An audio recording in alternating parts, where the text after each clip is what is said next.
e negam a Deus, único dominador e Senhor nosso Jesus Cristo, né?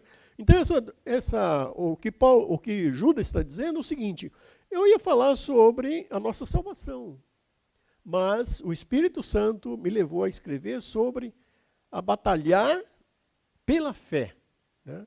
O que é fé? O sentido da palavra fé nesse texto não é a fé lá de Hebreus capítulo 11, né? A fé é a certeza, é a convicção. A palavra aqui no verso 3, ela está no sentido de conjunto de doutrina, né? Batalhar pela nossa doutrina, pelo nosso conjunto de doutrinas, né? Batalhar pela fé, todos nós já somos salvos, né? Recebemos Jesus como Salvador pela fé, mas Judas aqui, já olhando para o futuro, ele fala, olha, vocês têm que batalhar pela doutrina, né? Pelo conjunto de doutrina que nós temos, revelada pelo Senhor Jesus Cristo. E esse conjunto de doutrina, se a gente ler todo o texto, né, de Judas, nós vamos ver que era para combater a falsa doutrina, né? Aqui no verso 4 ele fala que pessoas que transformam em dissolução a graça de Deus e negam a Deus e o nosso Salvador Jesus Cristo, né? É o que nós estamos vendo hoje em dia, né? As pessoas estão aí criando doutrinas falsas, né? Falsas doutrinas. E aí então Judas nos chama a batalhar diligentemente pela fé, que uma vez por todas foi dada aos crentes, né? Aos santos, aos crentes, né? Então, porque, ao contrário, eles estão negando a fé, né? Esse conjunto de doutrina, e crendo em algo que não estão nas Escrituras, né? São doutrinas que têm aparência de verdade, né? Tem uma roupagem de verdade, mas interiormente ela é falsa, né? Porque se nega a Jesus, se nega ao Deus Criador de todas as coisas, se nega a Jesus, a obra que Jesus realizou na cruz do Calvário, o que acontece? É falsa, né? Porque sem essa doutrina que nós temos, o fato de que Jesus morreu, né? Ele sendo Deus, ele veio a este mundo na pessoa do Senhor Jesus Cristo. Ele morreu e ressuscitou, né? Foi sepultado e ressuscitou. Essa é a doutrina, né? A sã doutrina. Ou seja, não há salvação em nenhum outro, a não ser em Jesus. Se a gente ler todo aqui o Novo Testamento, nós vamos ver que não tem salvação fora de Jesus. E nós só alcançamos essa salvação mediante a fé, né? Não tem outro caminho, não tem outro sistema que a pessoa possa fazer alguma coisa para completar a salvação. Não há, né? Ou cremos na palavra de Deus, ou não tem outra alternativa. Não tem uma alternativa B, né? O plano B. Só tem o plano Jesus. Ele veio a esse mundo, ele morreu no nosso lugar, né? A Bíblia fala lá em Romanos 5,12, né? Como por um homem entrou o pecado no mundo, e pelo pecado a morte, né? Que morte é essa? Espiritual e física. Assim também a morte passou a todo ser humano. É por isso que todos pecaram, né? E é por isso que todos precisam de Jesus para ter vida eterna. Não tem outro jeito. A vida eterna está em Jesus. Então aqui o apóstolo Judas, ele fala, vamos batalhar pela fé, pelo conjunto de doutrina verdadeira que nós temos, né? Ou a sã doutrina. Nós vamos ler lá também, 2 Pedro, capítulo 2, ele fala a mesma coisa, né? 2 Pedro, voltando um pouco aí, no verso 1 também.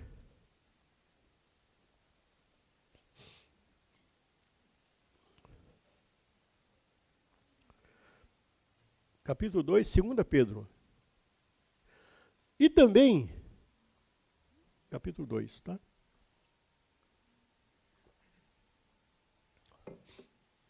E também houve entre o povo falsos profetas.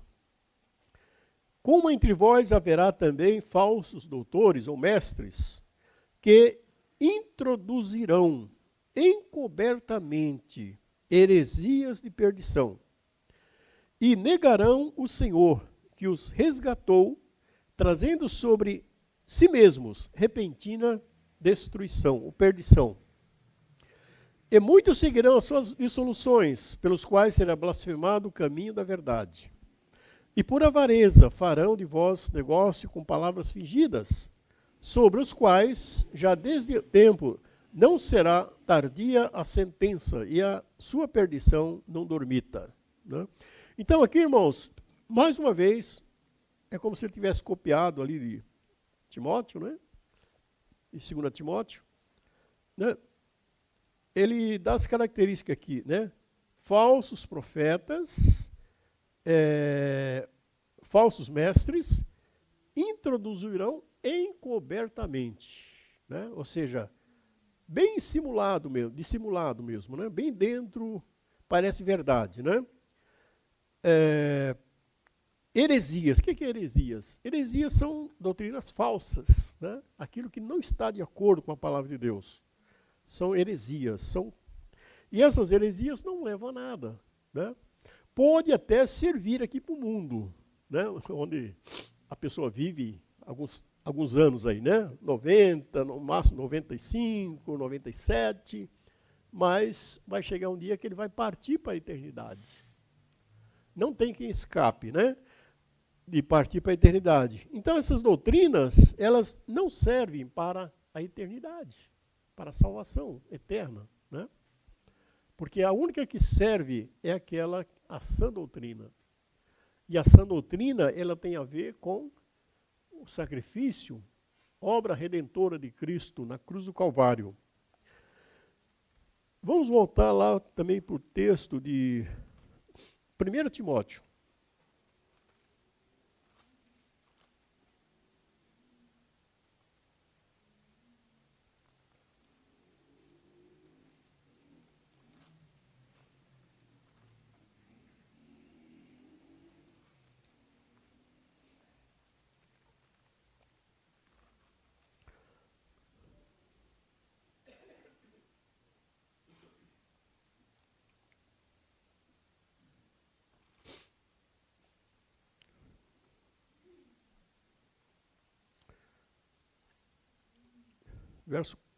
Capítulo 4, verso 1. Mas o Espírito expressamente diz que nos últimos tempos, mais uma vez, né, nos dias que nós estamos vivendo, apostatarão alguns da fé, dando ouvidos a espíritos enganadores e a doutrinas de demônios. Pela hipocrisia dos homens que falam mentiras, tendo cauterizado a sua própria consciência. Né? Então aqui ele fala, nos últimos tempos, né? O Espírito, que é Espírito? O Espírito Santo de Deus, né? Nos últimos dias, apostatarão da fé. O que é apostatar da fé? Né? É desviar-se da fé, né? Desse conjunto de doutrina que nós temos. É desviar, né, da verdade. E é interessante que ele fala, dando ouvidos a espíritos enganadores. E além disso, a doutrinas de demônios. Né? Doutrina, aqui, espíritos enganadores e doutrina de demônios. São duas características, né, dessa falsa doutrina. Pela hipocrisia de homens que falam mentiras, tendo cauterizado a sua própria consciência. Então aqui a mentira passa a ser como se fosse verdade. Né? Vamos lá em Efésios capítulo 2, voltando um pouco aí para Efésios.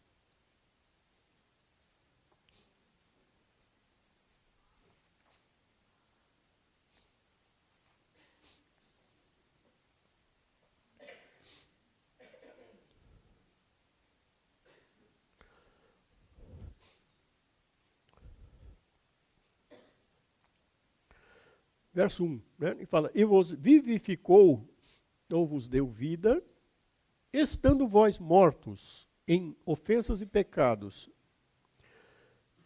em que noutro tempo andastes, segundo o curso deste mundo, segundo o príncipe das potestades do ar, do espírito que agora opera nos filhos da desobediência. Irmãos, aqui então ele fala que a gente estava morto, espiritualmente falando, né? E nós fomos vivificados, passamos a ter vida, vida eterna. Né? Porque a gente andava, outrora, no curso do mundo. O que é o curso do mundo? O curso do mundo é o que nós estamos vivendo, o sistema do mundo. Né? É um sistema que tem aí a influência maligna. Né?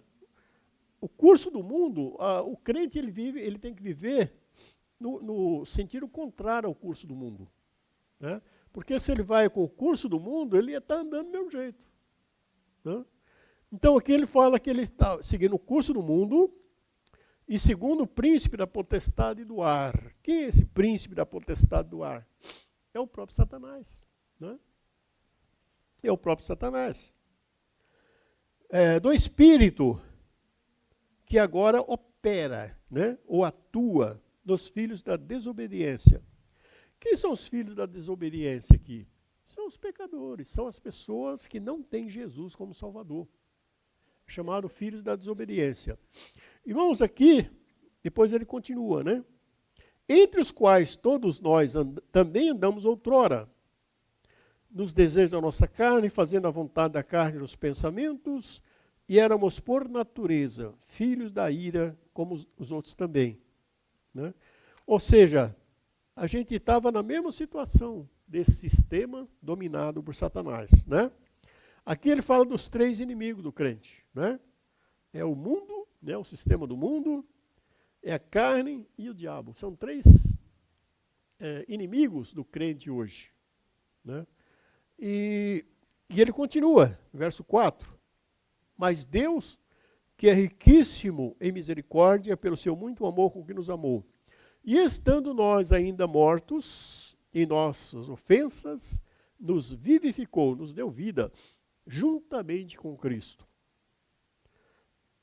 E nos ressuscitou, juntamente com Ele, e nos fez assentar nos lugares celestiais em Cristo Jesus.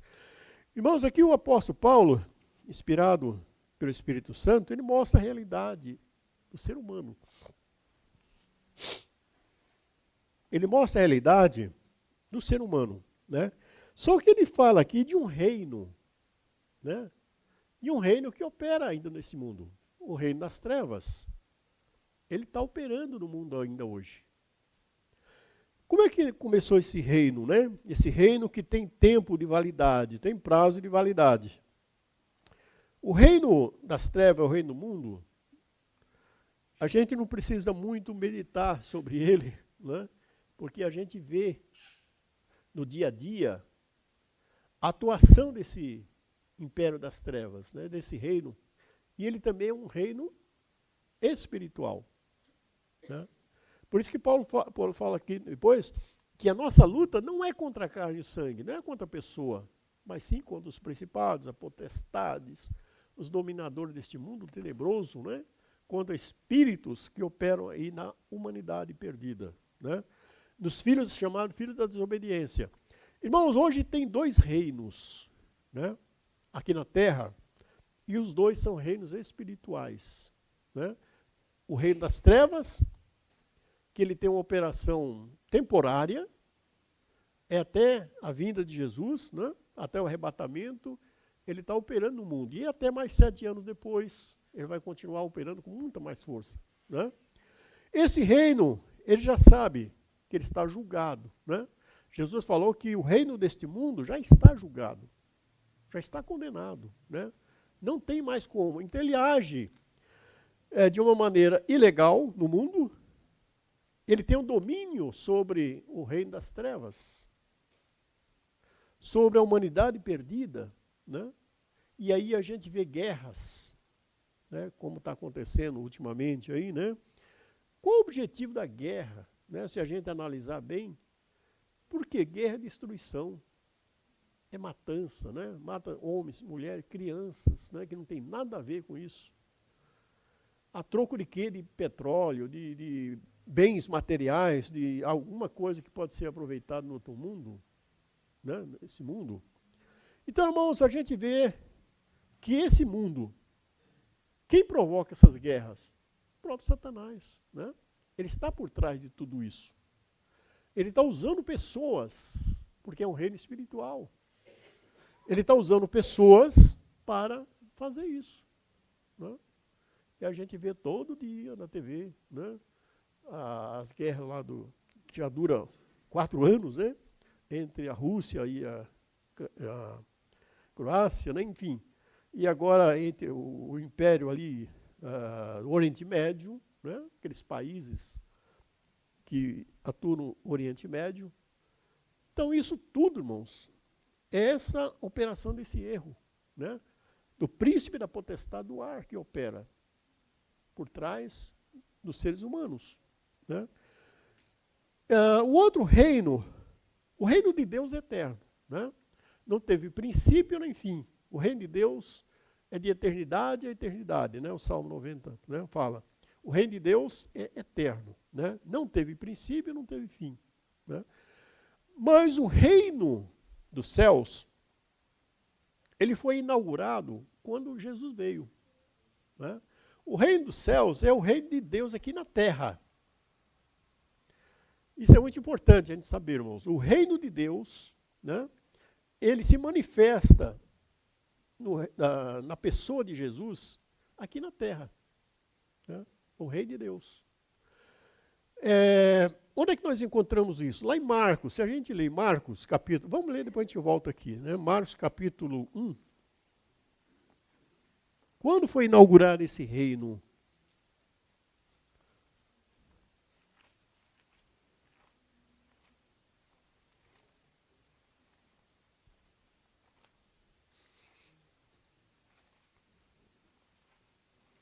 Evangelho, Marcos.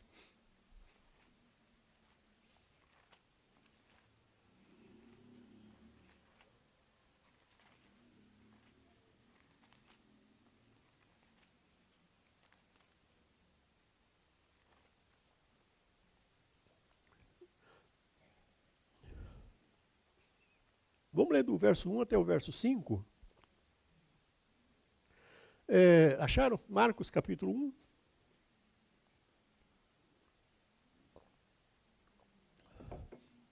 Princípio do Evangelho de Jesus Cristo, Filho de Deus. Aqui a palavra princípio, né, não é o começo assim, ou não tem o sentido de começo, tem o sentido de regra fundamental, ou a doutrina, né, ou a sã doutrina sobre o Evangelho de Jesus Cristo, Filho de Deus. Como está escrito nos profetas, eis que eu envio o meu anjo ante a tua face, o qual preparará o teu caminho diante de ti. Voz do que clama no deserto, prepara o caminho do Senhor, endireitai as suas veredas. Apareceu João Batista, batizando no deserto, e pregando o batismo de arrependimento para remissão de pecados.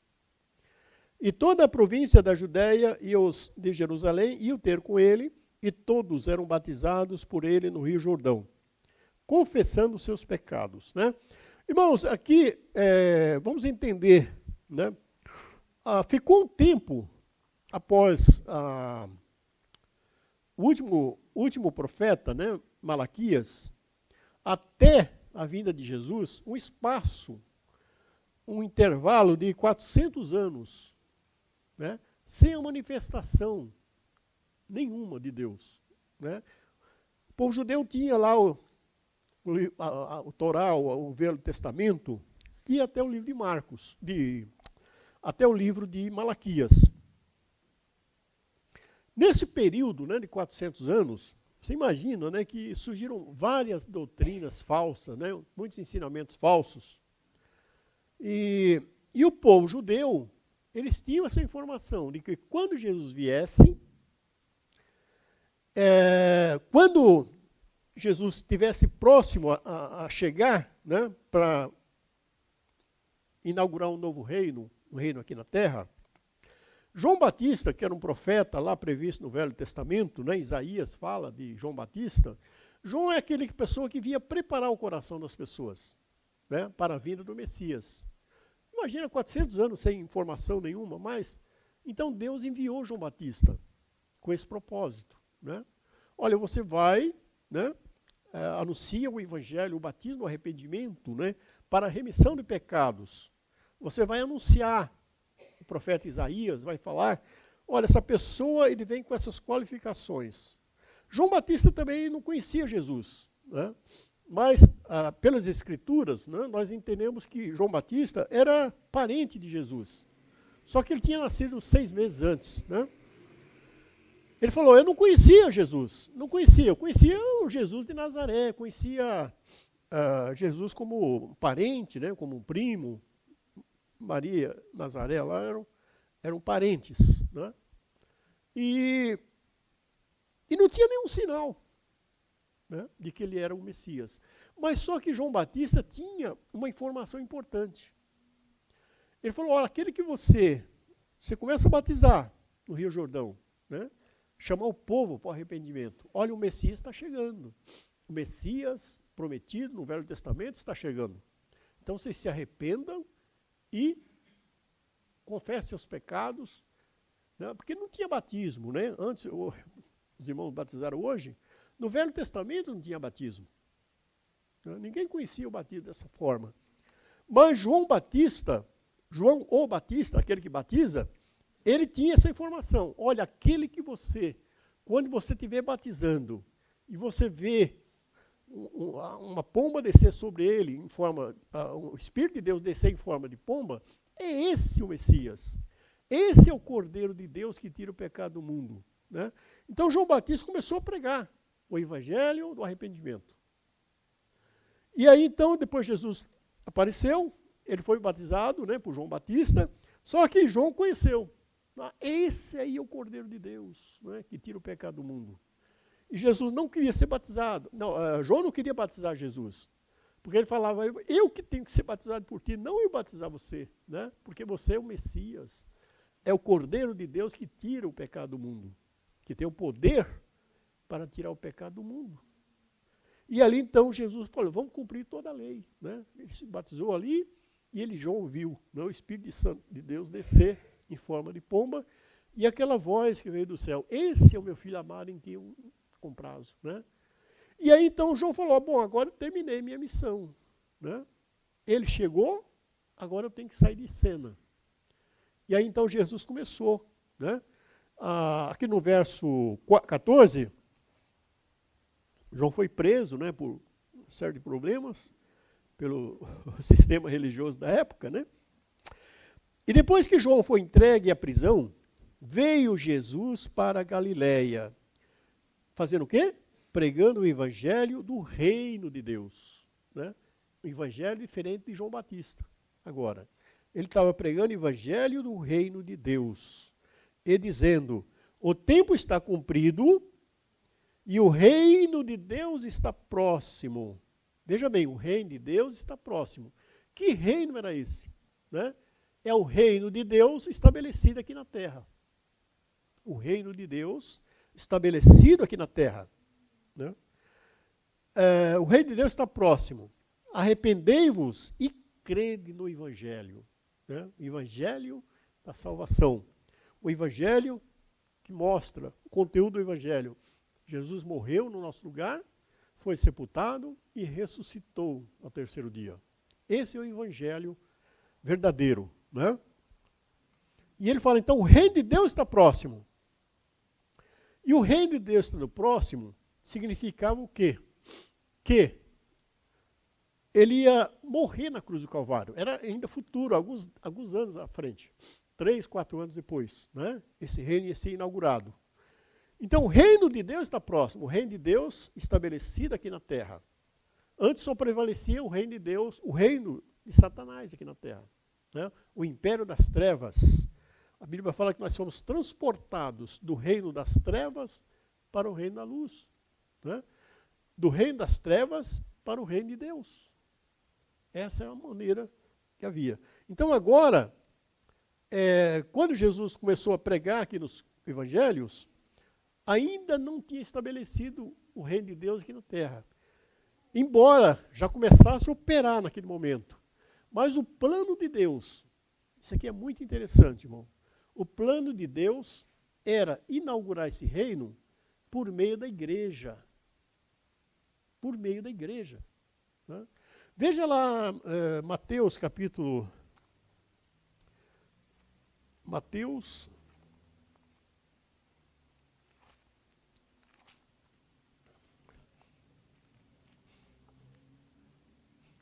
Capítulo 16.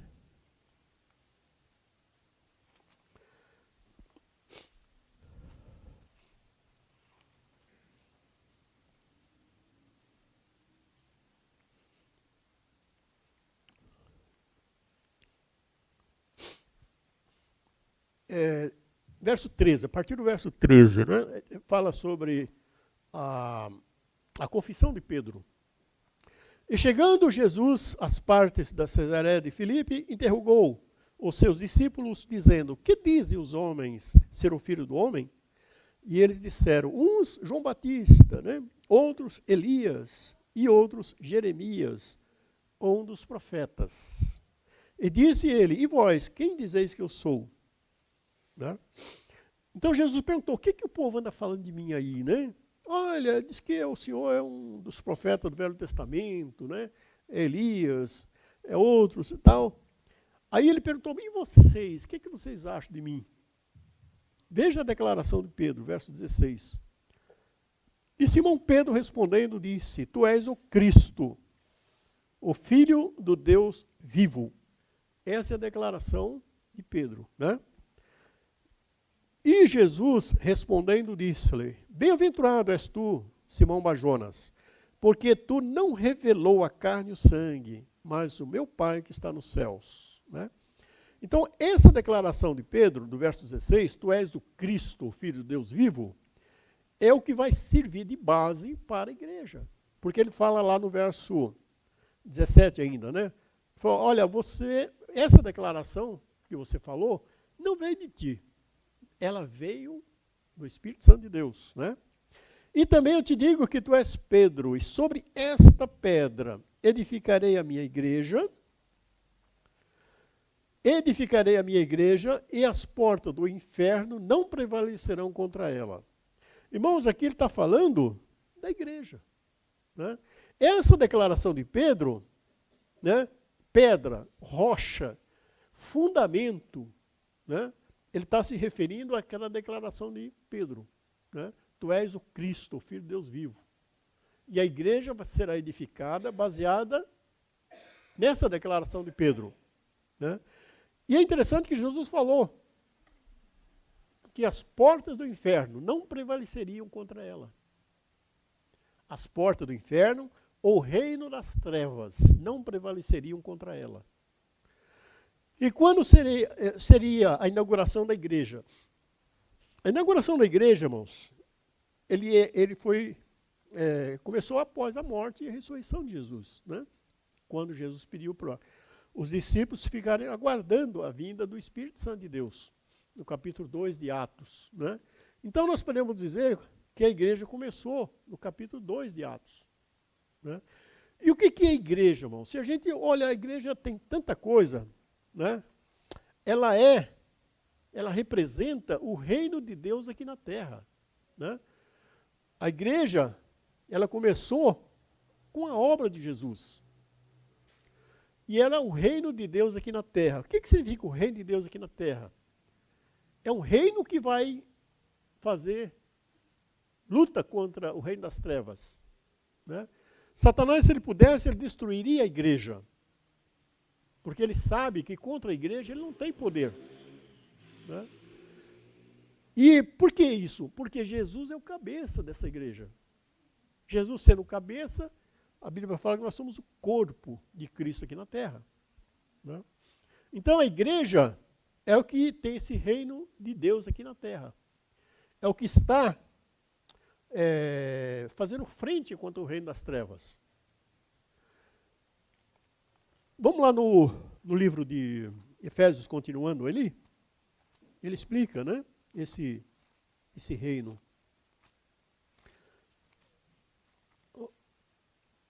Efésios capítulo 2 ainda.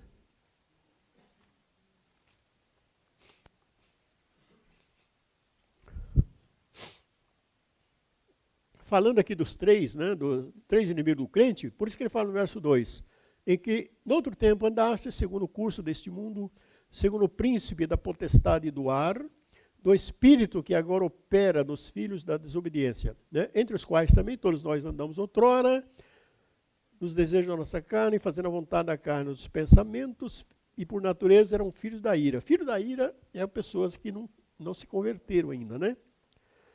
Ainda tem os filhos da ira operando neste mundo, usado por Satanás, né? Mas Deus, que é riquíssimo em misericórdia, pelo seu muito amor com que nos amou. E ele fala, estando nós ainda mortos, nossos delitos e pecados, nos vivificou juntamente com Cristo. Ele usa duas vezes a palavra juntamente, né? Depois no verso 6 ainda, e nos ressuscitou juntamente com Cristo. E nos fez assentar nos lugares celestiais em Cristo Jesus, né? Então aqui ele usa o verso 5 e verso 6, essa palavra vivificar e ressuscitar, né? E usa juntamente com a palavra juntamente. O que é juntamente? É o mesmo tempo, né, que acontece. O que Paulo está querendo dizer aqui? O Espírito Santo de Deus quer dizer? Ele quer dizer que tudo que aconteceu com Jesus na cruz do Calvário, quando nós aceitamos como Salvador, nós morremos com Ele, né? Nós somos sepultados com Ele, espiritualmente falando. E nós somos também ressuscitados juntamente com Ele. Porque aqui ele já fala, vos ressuscitou, né? Essa ressurreição, ela é futura. Mas no plano de Deus, tudo já aconteceu, né? No plano de Deus, quando aceitamos Jesus como Salvador, é como a gente voltasse lá 2000 anos atrás, né, e morresse juntamente com Cristo. Sepultado com Ele e depois ressuscitado juntamente com Ele. Esse é o plano de Deus. Está completo, está acabado. Não precisa de mais nada. Só precisa de nós crermos em Jesus como Salvador. E aí então tudo que aconteceu com Jesus, aconteceu conosco também. Cada um de nós, né? Porque para Deus não tem tempo, né? O tempo, ele existe para nós, né? Deus vive na eternidade, Ele conhece o princípio e o fim de todas as coisas, né? O tempo não passa para Deus, né? Para nós sim, né? Desde que nascemos, o tempo começa a correr. Não tem jeito de parar o relógio biológico, né? Ele começa a correr, não tem outro jeito, né? Ninguém consegue voltar o tempo. Eu queria voltar ao tempo que eu tinha 20 anos. Não tem jeito. O tempo passou e aí cabe a cada um de nós aproveitar esse tempo. Tempo precioso. Porque ele fala, ele não aconselha aproveitar o tempo, né? O tempo para nós existe o espaço, né? Materialmente falando, né? O físico é chamado de cronos, né? É o tempo que não volta, ele segue em frente, né? E aí então nós, por exemplo, na língua inglesa, né? Quando alguém quer falar quantos anos você tem, né? Quão envelhecido você é, né? How old are you? Né, Marco? Ou seja, para a língua inglesa, a pessoa começa a envelhecer quando ele nasce, né? Nasceu e já está envelhecendo, né? Já está caminhando para o final. É isso que ele fala. Irmãos, então, o tempo para nós é precioso. Temos que aproveitar o tempo, não desperdiçar o tempo. Se desperdiçar o tempo, não tem como recuperar mais, né? Mas para Deus, ele vive um eterno, para a eternidade, né? Desde o princípio até o fim, Deus sabe tudo o que vai acontecer com a humanidade. E ele revelou na palavra, né?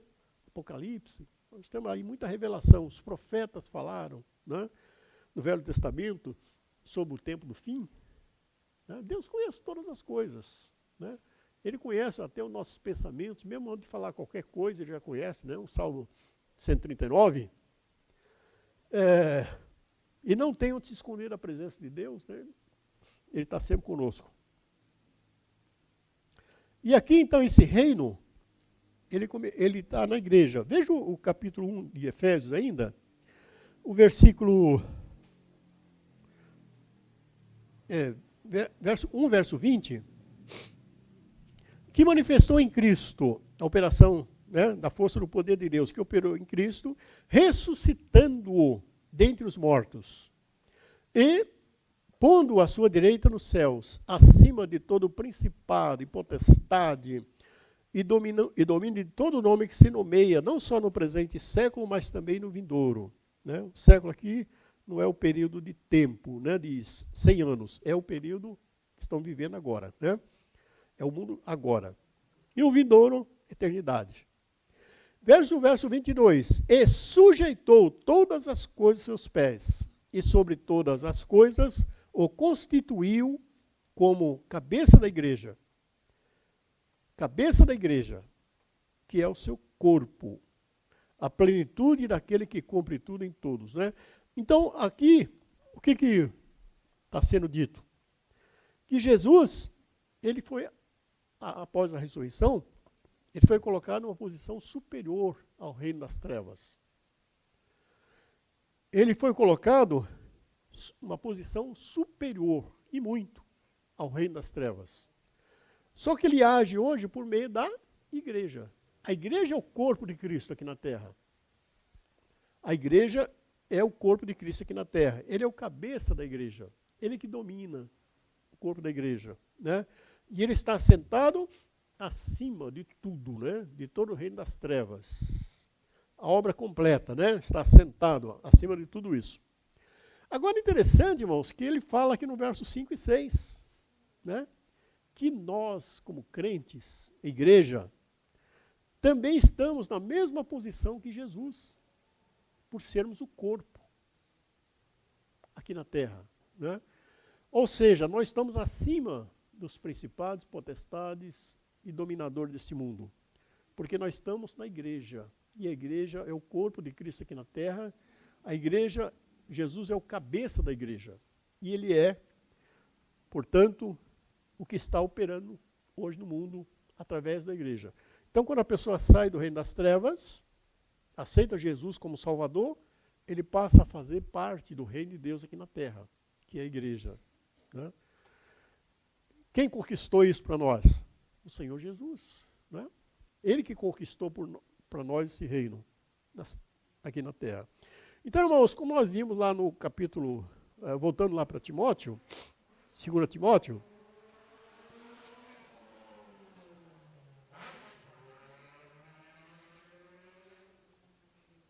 capítulo 3,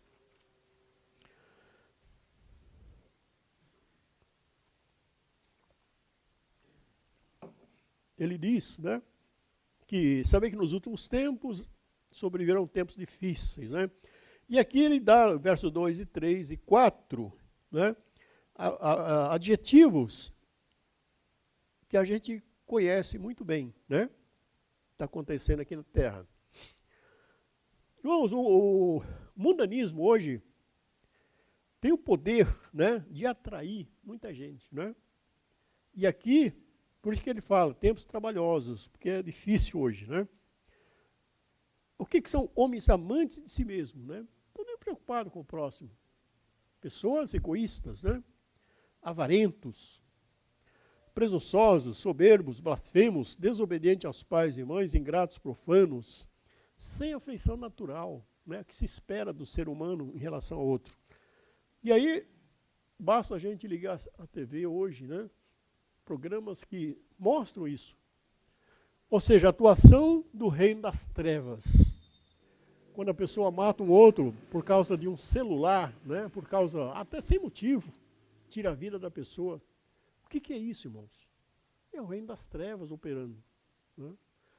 Quando agora está acontecendo muito, né, o feminicídio, a gente vê aí, né? O que é isso também? operação no reino das trevas. Ah, mas foi o ser humano. Mas o ser humano sem Deus, ele está operando. Satanás opera por meio dele, né, dos filhos da desobediência. E aí as pessoas não têm mais amor para com o próximo. Porque eles são egoístas, né? A gente vê aí tanta coisa acontecendo, né? Que mostra claramente esse texto, as características, né? Em outros textos também, né? 1 Coríntios capítulo 5, e aí muitos outros textos, né? Mas aqui o apóstolo Paulo dá uma visão geral, né? Cruéis, a crueldade muito grande, né? Traidores, obstinados, orgulhosos, né? A gente vê aí as redes sociais hoje, né? Como que está aparecendo muita gente aí se expondo, né, nas redes sociais, demonstrando uma riqueza que muitas vezes nem tem aquilo lá, né? Qual o objetivo disso? Né? Pessoas que estão aí nas redes sociais ocupando e tem até seguidores, né? Eles falam seguidores, influenciadores, né? Às vezes eu fico pensando, influenciar em quê? Né? Influenciar no reino das trevas. Né? O que leva a pessoa a fazer tanta coisa aí, e acontece muita gente presa aí, né, por causa do... Esse patrimônio vem todo de forma ilícita, né? Através de jogos, através de desvio de dinheiro. A gente vê até na política ultimamente, né? Se a gente pensar bem no Banco Master, né? Aí o estrago que ele está fazendo aí na política, né? Nos meios políticos e sociais. O que é isso? É fruto de ganância. Né? Uma ganância muito grande. Usar dinheiro do trabalhador, né? Aposentadoria, dos fundos de aposentadoria, investir em tudo isso. Né? E aí fica nessa situação. Né? Mas não vamos... Mas aqui então nós temos aí essas características, né? Características do mundanismo hoje. Né? Interessante que Paulo fala, né? No verso 4, traidores, obstinados, orgulhosos, mais amigos dos prazeres do que de Deus. Né? E tendo a aparência de piedade, mas negando a eficácia dela. Dá a entender, irmãos, que aqui Paulo está falando também da igreja. Né? Da igreja dos últimos tempos. Né? Tendo uma aparência de piedade, de fé, né? Mas nega a eficácia delas. E aí a gente vê muitas pessoas, eu sou evangélico, né? Sou isso e aquilo, mas não tem eficácia nenhuma, não tem poder, ele demonstra uma vida que não coincide, né, com os princípios estabelecidos por Deus, com a sã doutrina. Né? Então isso também é falso. Né? Vamos voltar lá para o capítulo 2 de Timóteo. 3, eu acho que é 3, deixa eu ver aqui. O capítulo 4 de 1 Timóteo.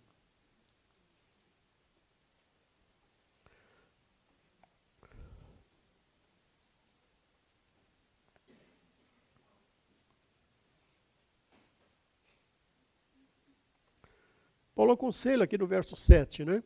4, verso 7. Mas rejeita as fábulas profanas e de velhas, e exercita-te a ti mesmo em piedade, ou na fé, no conjunto, né? Na doutrina. Fábulas, o que é uma fábula? É uma história imaginária, né? É algo imaginário, o homem cria, né? Filosofias. E aqui ele está falando do Velho Testamento, né? Pessoas que vêm com doutrinas que já foram substituídas, né? Pela graça de Deus. São fábulas também. Paulo fala, não rejeita essas fábulas. Exercita-te a ti mesmo em piedade, na fé. Né? Porque o exercício corporal para pouco aproveita, mas a piedade, ou a fé, né? Conjunto de fé, para tudo é proveitosa, tendo a promessa da vida presente e da que há de vir.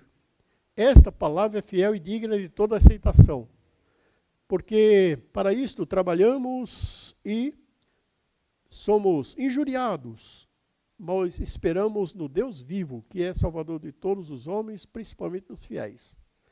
manda essas coisas e ensina-as. Ninguém despreze a tua mocidade, mas seu exemplo dos fiéis pela palavra, na palavra, no trato, no amor e no espírito, na fé e na pureza.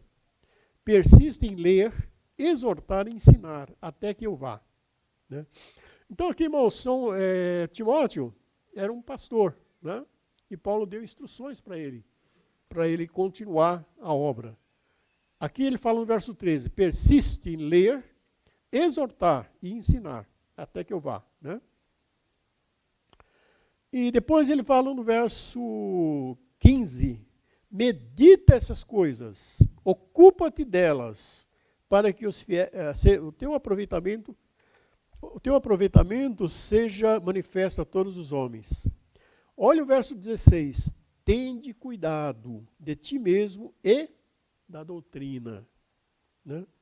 Persevera nessas coisas, porque fazendo isto te salvará tanto a ti mesmo como aos que te ouvem.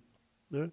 Ele fala, cuidado com a doutrina, a sã doutrina. Né? Eles não vão suportar a sã doutrina. O reino das trevas não suportará a sã doutrina. Mas o verso 15 ele fala, medita nessas coisas. Meditar, né, na palavra de Deus. E também tem cuidado da doutrina. Né? O que é meditar, irmãos? Nós encontramos nas Escrituras essa palavra, muitas vezes, porque como é que nós aprendemos, né, a palavra de Deus? Primeiro pelo ouvir, né? A palavra de Deus é pelo ouvir a palavra de Deus. A fé verdadeira, ela vem mediante o ouvir a palavra de Deus. E o ouvir a palavra de Deus vem por meio da palavra dele, né? Por meio do evangelho. Esse é o meio que Deus determinou. Né? A pessoa, sem ouvir o evangelho, não vai crer. Né? Como ouvirão se não há quem pregue? Como pregarão se não forem enviados? Né? Enfim, tem todo um processo de a pessoa ouvir a palavra de Deus. Então, quando você ouve a palavra de Deus e lê, simplesmente, né, leitura, por exemplo, aqui no culto, né, a gente está lendo a palavra, está ouvindo e está lendo. Né? Mas se eu perguntar daqui uma semana o que foi pregado, muita gente vai esquecer. Não me lembro o que foi pregado. Né? Por quê? Porque ele só ouviu. Né? Ele só leu a palavra. E é natural do ser humano. Né? Nós retemos muita pouca coisa quando ouvimos e quando lemos. Né? Existe um passo maior que nós temos que dar, que é estudar a palavra de Deus. Né? Estudar é um processo mais demorado, né? Exige trabalho, esforço nosso. Né? Tem muitos irmãos que anotam, né, os versículos e depois em casa eles leem aqueles versículos que foram lidos. Né? Isso é estudar a palavra, né? Buscar outros textos, informações. Né? Isso é estudar a palavra de Deus. Porque isso nós vamos reter mais conhecimento. Né? Nós vamos reter mais conhecimento quando nós fazemos isso. E ela exige esforço da nossa parte. Né? Por isso que a gente aconselha, leia a palavra de Deus, né? Medite na palavra de Deus, estude a palavra de Deus, porque não tem outro meio. Né? Não tem outro meio da pessoa conhecer a verdade. E isso é bom para nós, né? Porque é uma maneira da gente ter a palavra de Deus na nossa mente. O passo seguinte, né, que Timóteo fala aqui, é meditar na palavra de Deus. Meditar já é algo mais profundo. Né? O que é meditar? Meditar muita gente conhece aqui, quem morou no interior, é o ruminar, né, do boi. O boi come o dia inteiro e à noite ele retorna aquele capim, né, e ele começa a remoer novamente, né, aquele capim ali, para alimentação. A palavra de Deus nós lemos, estudamos, e ela fica na nossa mente. Né? Começamos o trabalho de meditação quando nós começamos a associar os textos que nós lemos, né? Encontrando outros textos que falam a mesma coisa. Né? Isso é meditar. Qual foi a recomendação que ele deu aqui para Josué? Né, que Deus deu para Josué. Josué, não se aparte da tua boca o livro desta lei. Verso 8, né? 1:8. Antes medita nele dia e noite, para que para que te vá bem, né, nos teus caminhos, para que pratique aquilo que está sendo feito. Você não se desvie nem para a direita nem para a esquerda. Medite na palavra de Deus. E o meditar aqui, dia e noite. Né? O que é meditar dia e noite? Eu vou ficar sempre com a Bíblia na mão? Não. É o que está na nossa mente, aquilo que fica na nossa mente. E aqui também no Salmo 1, todos conhecem, né? Bem-aventurado o homem que não anda segundo o conselho dos ímpios, não se detém no caminho dos pecadores e não se assenta na roda dos escarnecedores. Antes, o seu prazer, a sua alegria está na lei do Senhor e na sua lei medita de dia e de noite. Né? Então são instruções, irmãos, que nós encontramos aqui na palavra de Deus sobre meditar. Né? E o meditar, a sã doutrina vai entrando na nossa mente. Né?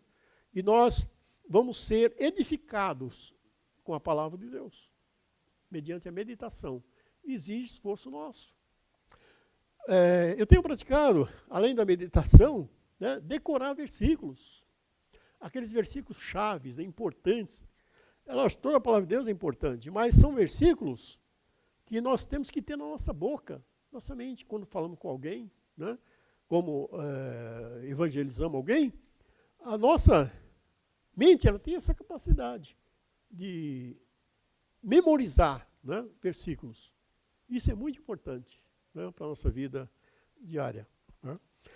Irmãos, aí é um processo, então, que leva tempo, né, não é da noite para o dia. Né. Não é da noite para o dia, mas existe um trabalho nosso. Né, porque nós, muitas vezes, né, o crente, ele ouve a palavra de Deus aqui na igreja. Aí ele chega em casa, fecha a Bíblia, né, e põe lá em cima da estante, e só no outro domingo que ele pega a palavra de Deus. Como é que ele vai aprender a sã doutrina, né, se ele não medita na palavra de Deus? É a instrução que Timóteo está dando aqui, meditar na palavra de Deus. Né? Então, naquele texto, irmãos, então, como é que nós podemos vencer o reino das trevas? Através da palavra. Né? A palavra de Deus. Ter esse entendimento, né, a sã doutrina, ou a fé, que Judas fala ali, né, o conjunto de práticas da palavra de Deus, aquilo que está de acordo com o plano de Deus, né, isto é, nós só descobrimos mediante o estudo da palavra, a meditação na palavra de Deus.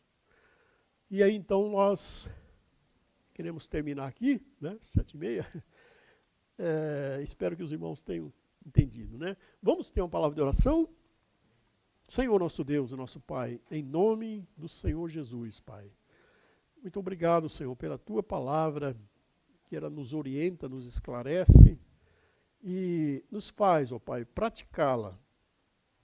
Porque é a Tua vontade, Senhor, que cada um de nós estejamos com a nossa mente voltada para aquilo que tem valor para a eternidade, Senhor, que é a salvação eterna em Cristo Jesus, mediante a morte, a ressurreição do Senhor Jesus Cristo, que fez a obra perfeita, que aboliu a morte espiritual e nos deu vida, e vida com abundância. Obrigado, Senhor, pela esperança da salvação. Obrigado, Senhor, por tudo que o Senhor fez por nós na cruz do Calvário. Te louvamos e te agradecemos em nome do Senhor Jesus, Pai. Amém.